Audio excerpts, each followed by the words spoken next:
All right, the sheriff called this conference so that y'all, if y'all had any questions, you could ask. It's answered straight from him, and I think I know enough to deal with this. But let me start out by saying what happened. We had an off-duty deputy sheriff, happened to be a supervisor, who is driving in an adjoining county where he lives, if I'm not mistaken, and sees somebody use their car as a weapon against another person. There was several collisions. The driver purposely hitting the other car, and so he sees someone with a weapon that now is running from the scene. I don't know of anything the deputy sheriff could have done except try to stop the vehicle, because he doesn't know if this is a road rage incident, doesn't know if they know one another, don't know if they're enemies. He just knows that the driver of a car has purposely driven into another car and was trying to get him stopped before he did anything else like that. Has everybody heard the audio tape that came along with it? Yeah. Well, you need to take a listen to that. And he follows procedure. He's calling dispatch, tells him what's happened, asking for assistance, describes the driving conditions as he goes down the road. If there's a lot of traffic, he's going to cut it off, but there's not. Shortly before the collision occurred, as they're going down the road, he says there's no significant traffic in our lane. And then just maybe 10, 15 seconds later, if that long, he says there's been an accident. He's had an accident. And this is a tragedy that someone who was just happened to be driving and got in the way of this fleeing felon gets hit and killed. The sheriff has reached out to the family to express his condolences. I don't know what the conversation entailed or anything, but this is a tragic event, and at that point, I'll answer whatever questions you have. Is it protocol? Is there anything in protocol that would have made him decide maybe to stop the chase at some point? I mean, there's a part in the dispatch where the officer who's chasing says, should we continue with this pursuit until Somerville gets involved? Another officer says, yeah, if you feel safe to go ahead. So, it seems like there was a question there, maybe should we stop and get this person later? Should that have been done? That question should always be asked, no matter what you're chasing someone for. But the things that we look for, if we believe that someone needs to be apprehended, no matter what the crime is, in this case we had a felon.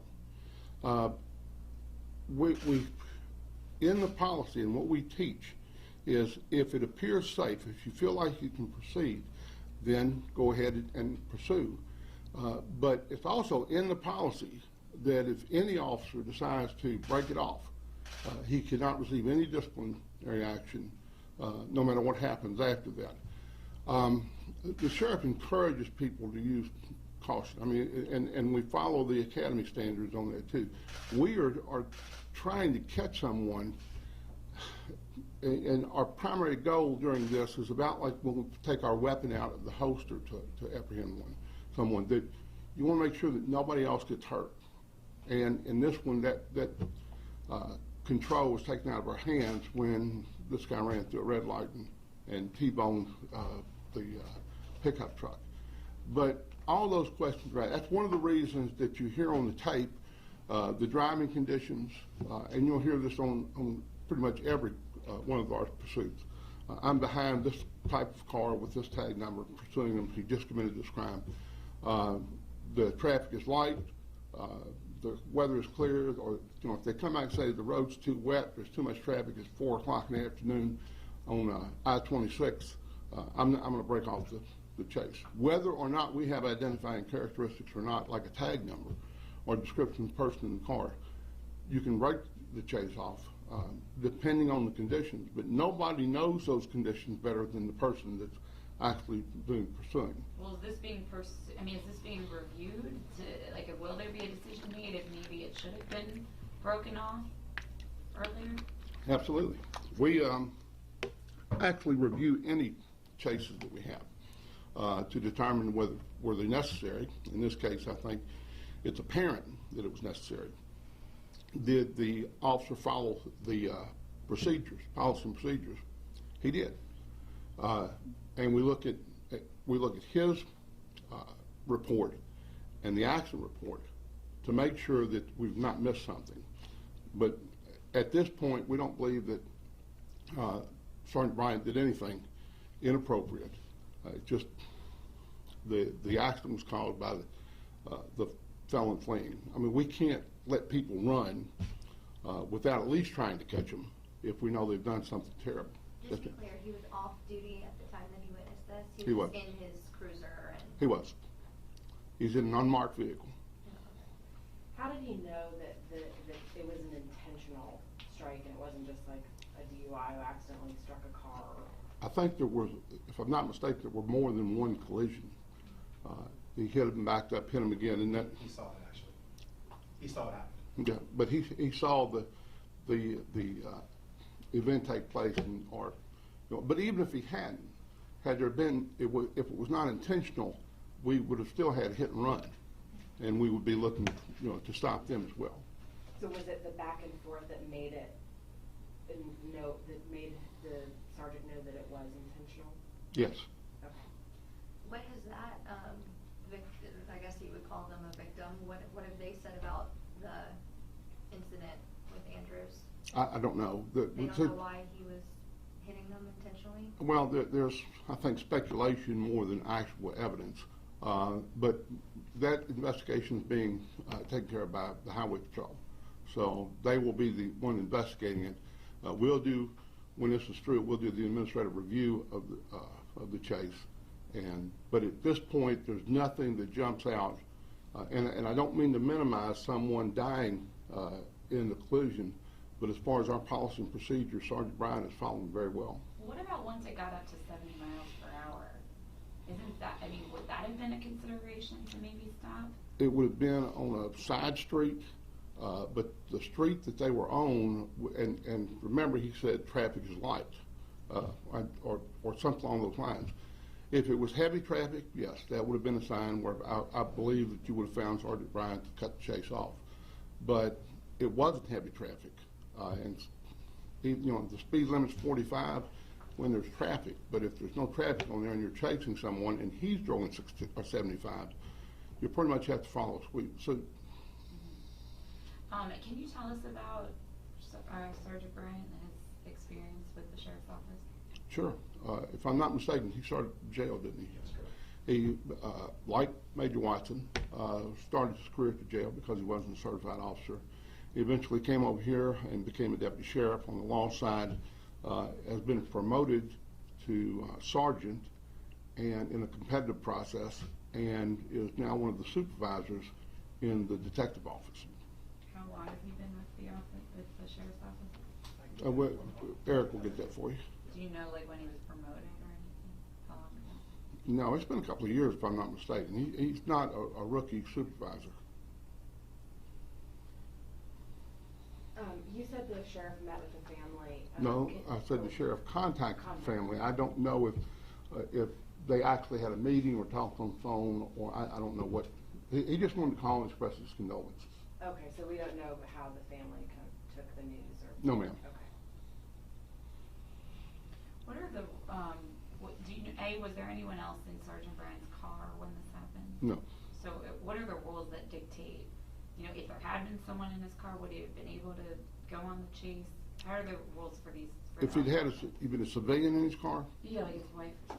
no, he wouldn't be chasing anybody. He So- could stop and let him out, and that's happened to me before. Not on a chase, but responding to a call.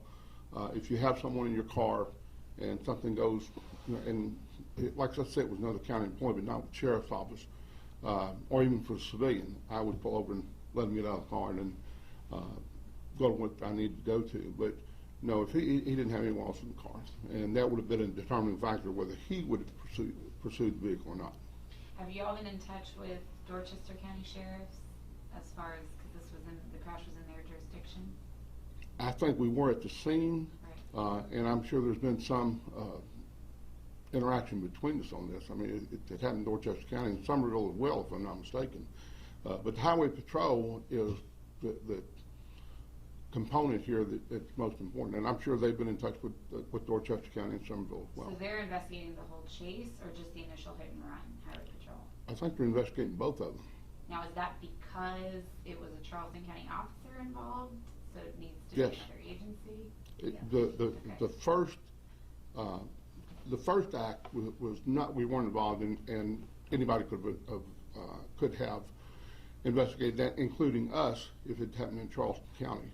But the law is that I think it's the law, that the Highway Patrol investigates our accidents or anything we're involved in, and vice versa.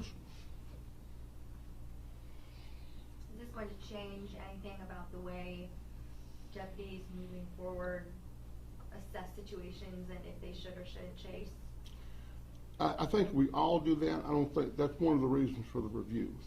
If something comes about that obvious now that was not obvious at the time it was going on, and hindsight's always 20/20, that's the reason that we review. Not to assign blame or culpability, that may be a byproduct, but anytime we review a situation and apply our policies to it, it's so that we can do better the next time. It's not looking for someone to be the person that we say this one blamed it.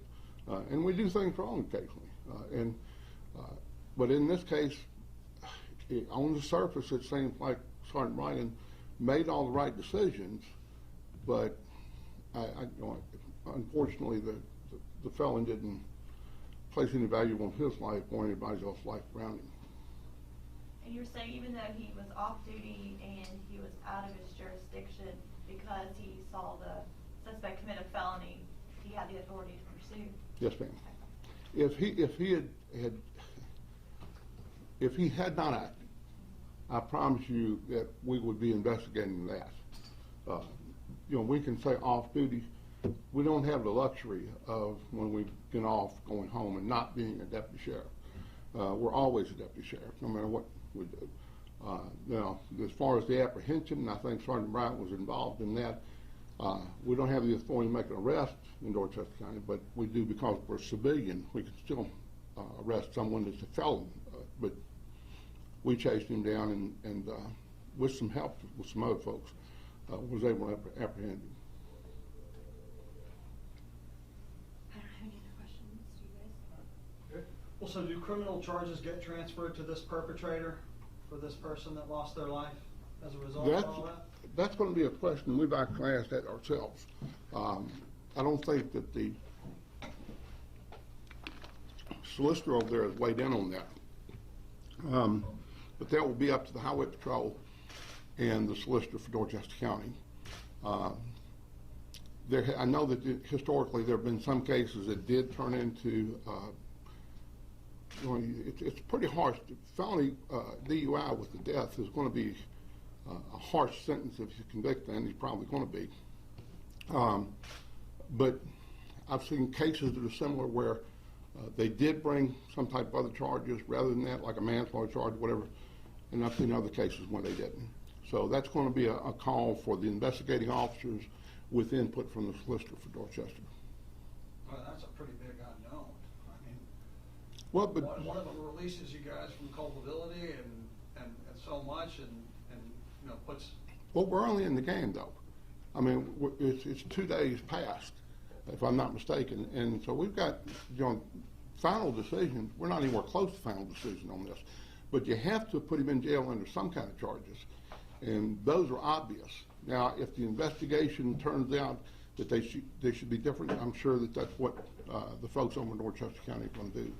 But like I say, this is just 2 days in, and we're not the investigating agency. But I think that just evidence is gathered, and and they review it. There may be some. Well, Chief, played with me for a minute. If it was Highway Patrol who'd been chasing a drunk driver who was doing the same thing, and they had accidentally killed somebody, wouldn't you guys be adding charges to their perk and saying, hey, if you hadn't been doing this, nobody would have been KIA. We may have, but it may not happen within 48 hours. But I'm not trying to blow you off. I'm just saying that we don't know what we charged with I think he was charged with felony DUI. And we don't know what they found in the car either. It's not our investigation, so they may have something in the car, drugs, alcohol, or anything like that, that would support their felony DUI charge and may raise it to a little bit higher level. Do you all want me to cover the camera issue? Since that's become an issue as well. Why wasn't there a camera in the vehicle? That'd be great. Okay. We don't have in all our cars. The state came out with a law that said that we'll have cameras in cars that routinely work traffic. Well, I don't routinely work traffic, so I don't have a camera in my car. Major Eric over there does not have a camera in his car. Are we going to eventually? I think that that's almost a certainty, not because of this case. It's just adds the reason for doing it. But this technology has moved so quickly as far as cameras go. Cameras in cars were unheard of 15, 20 years ago. And now they're required in some cars. And we want them in all cars, which is an expensive proposition. But I think given that court ruling like we have here, where the Supreme Court said if it's not on videotape, it's not a DUI. So that, this technology is changing everything, not just body-worn cameras, but the cameras in the cars as well. These are all evolving as we go. The cameras that we had used a couple of years ago that were fine, then everything went digital, as you all know with regards to cameras. So we had to convert to digital cameras. It's an expensive proposition, but do I see at some point all cars driven by a law enforcement officer having cameras? I think that's almost a certainty, but at this point it's not. So will this, if there's, the prosecution of the suspect, will it hurt the prosecution if there is no camera of this, or no video of this incident? I don't think so. I think we've got, the serious violation wasn't recorded, but there's evidence in, most accidents that we investigate, or anybody aren't videotaped because they weren't on the scene with it. But I don't think it's going to hurt. We've got plenty of evidence, or they've got plenty of evidence, I think, in the collision and him. If they charged him with felony DUI, obviously they were determined that he's under some type of substance abuse. So. And it was the suspect's car that hit the car. In the second event? The fatality. Yes. It wasn't the deputy or the sergeant's car that hit No. the car with fatality. The car he was pursuing ran into the driver's side door of the pickup truck. And that pickup truck hit another SUV, right? Is everyone in that car okay? I don't know, Eric. Have you got any information on? They all have the same injuries, but those injuries were very minor compared to the deceased. That's right. It was pushed into another SUV, right? Anything else? Are you guys planning any pushes to get, or have you already done to get cameras in every car? Right now, we're just trying to get cameras hung around everybody's neck. We've got a state law that, and getting the cameras, we've just got our policy developed. That is the hot topic right now, but I think it's safe to say that at some point, everywhere a police officer is, there's going to be a camera. Whether it's on their person, the car, or anything else. We've just moved so far. You all have cameras in your hands right now. So we expect that we're going to have to get this done quicker than later.